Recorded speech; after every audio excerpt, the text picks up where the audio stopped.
ఆర్డిటిని రక్షించాలని, ఆర్డిటి తరలిపోకుండా చూడాలని కోరుతూ సోమవారం రోజు అంటే 9వ తేదీ మాసివ్ ధర్నా ఉరవకొండ సెంటర్లో చేస్తూ ఉన్నాం. చాలా రోజులు వెయిట్ చేశాం. గవర్నమెంట్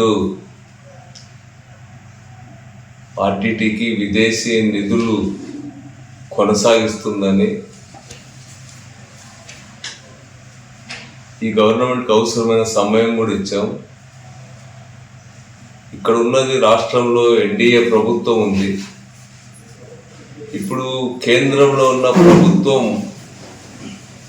ఆర్డిటి అపారంగా గొప్ప మానవతా దృక్పథంతో అనంతపురం జిల్లాకు, అదేవిధంగా ఆంధ్ర రాష్ట్రంలో అనేక జిల్లాల్లో చేసిన సేవలను గుర్తించకుండా, ముఖ్యంగా కరువు ప్రాంతాల ప్రజలను ఆదుకునే విధంగా, వలసలు ఇవన్నీ కూడా తగ్గిపోయేటువంటి విధంగా, భూగర్భ జలాలు పరిరక్షించేటువంటి పద్ధతుల్లో, పర్యావరణం, అదేవిధంగా మహిళా సాధికారత, విద్య, వైద్య రంగాల్లో చేసినటువంటి సేవలను మానవత దృక్పథంతో చూడకుండా సంకుచిత దృక్పథంతో, మత దృక్పథంతో కేంద్రం ఉన్నటువంటి ప్రభుత్వం చూస్తూ ఉంది. అందుకనే మే నెల నుంచి దాదాపు కొన్ని నెలలుగా ₹1 కూడా విదేశీ నిధులు రాకుండా ఆగిపోయినాయి ఆర్డిటి సంస్థకు. జిల్లా ప్రజలు తీవ్రమైన ఆందోళన చెందుతూ ఉన్నారు. ఎందుకంటే 50 ఏళ్లుగా ఆర్డిటి సంస్థ ఈ జిల్లా ప్రజలకు సేవలు అందించింది. చాలా అభినందించదగ్గ రీతిలో ఈ ప్రాంత అభివృద్ధి కోసం, అదేవిధంగా ప్రజల జీవన ప్రమాణాలు, ప్రజల చైతన్యం పెరగడానికి ఎంతో కీలకమైనటువంటి పాత్ర ఆర్డిటి నిర్వహించింది. ఇప్పుడు కుందుర్పి లాంటి చోట్ల 6 కోట్లు పెట్టి ప్రజలే దేవాలయం కట్టుకున్నారంటే ఫెరార్ది ఆర్డిటి వ్యవస్థాపకునికి. ఈరోజు ప్రజల్లో ఎంత ఆదరణ ఉందనేటువంటిది ఎవరికైనా కూడా అర్థమవుతుంది.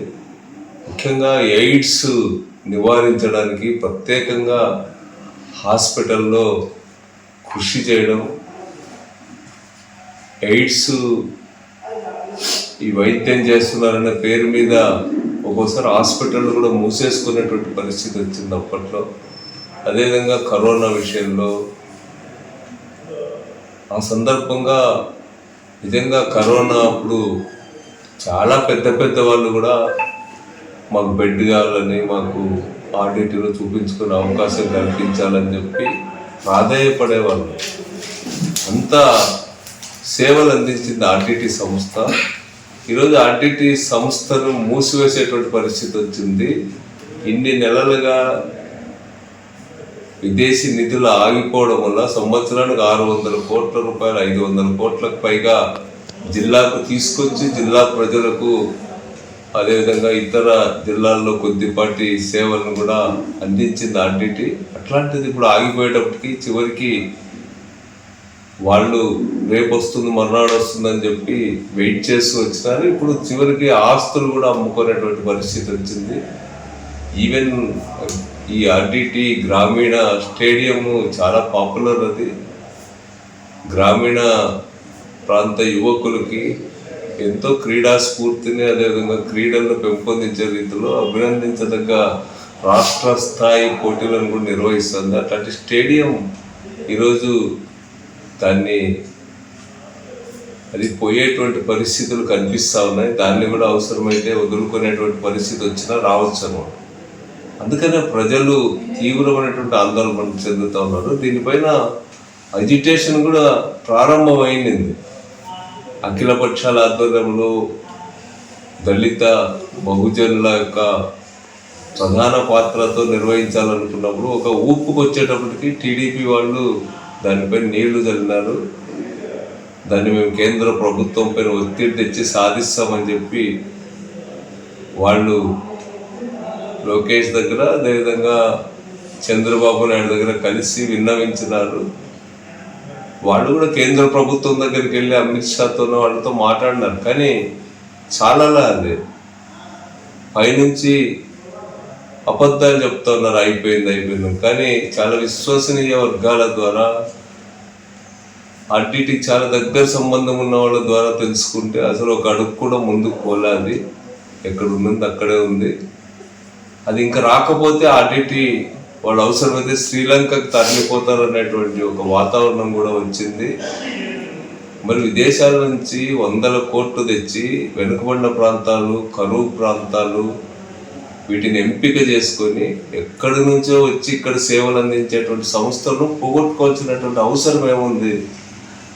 విద్యా అభివృద్ధిలో కానీ, వైద్యంలో కానీ అన్ని రకాలుగా కూడా అపారమైనటువంటి అభినందించదగ్గ సేవలు అందించింది. అనంతపురం జిల్లానే కాకుండా చుట్టుపక్కల కొన్ని జిల్లాలు కూడా బాగా లబ్ధి పొందినవి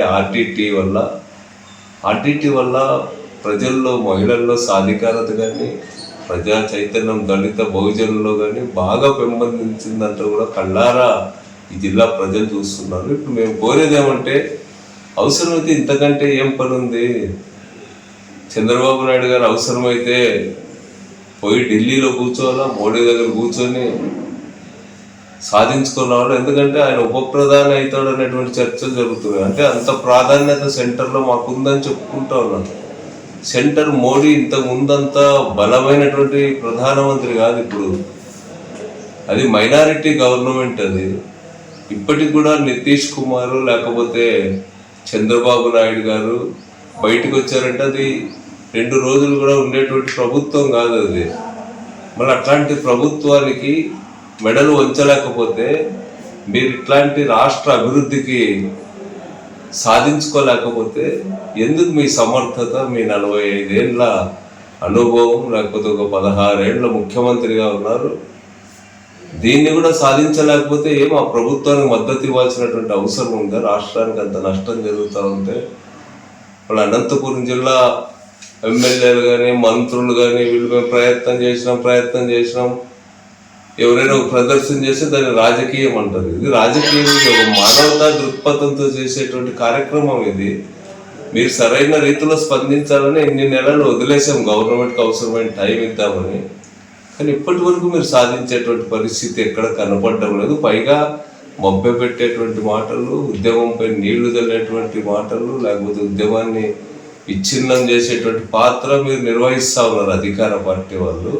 మీరు ట్రిపుల్ ఇంజన్ గవర్నమెంట్ అని ఆస్తులు సంపద సృష్టిస్తాము, ఆస్తులు పెంపొందిస్తాం, రాయలసీమ నుంచి కరువు పాలదొరుకుతాం, వెనుకబడిన ప్రాంతాలకు మేమే నిజమైనటువంటి వాళ్ళమని చెప్పుకునే మీరు ఇంత తీవ్రమైనటువంటి సమస్య పైన అవసరమైన రీతిలో మీరు స్పందిస్తున్నారా అని చెప్పి నేను అడుగుతా ఉన్నాను. వాళ్ళు పయ్యావల్ కేశవ్ గారు ఆడ సభని పట్టించే దాంట్లో సిద్ధాస్తుడు, ఇక్కడ మరి దీనిపైన ఎందుకు దృష్టి పెట్టడం లేదు? ఇక్కడ జరిగేటువంటి ఉద్యమాన్ని కూడా తప్పుదారి పట్టించాలనుకుంటారు వీళ్ళు, అబద్ధాలు చెప్పి, మోసపు మాటలు చెప్పి. అందుకని ఇవన్నీ వదిలిపెట్టండి. ఇప్పటికైనా మీరు చిత్తశుద్ధితో ఢిల్లీలో కూర్చోండి, ఇదంతా కూడా సాధించేదానికి ప్రయత్నం చేయమని చెప్పి కోరుతున్నాం. ఇదే కాకుండా దీని తర్వాత కూడా మాసివ్ ధర్నా తర్వాత 10వ తేదీ మన కళ్యాణదుర్గం ప్రాంతంలో కూడా వైఎస్ఆర్ పార్టీ ఆధ్వర్యంలో 1,00,000 సంతకాలు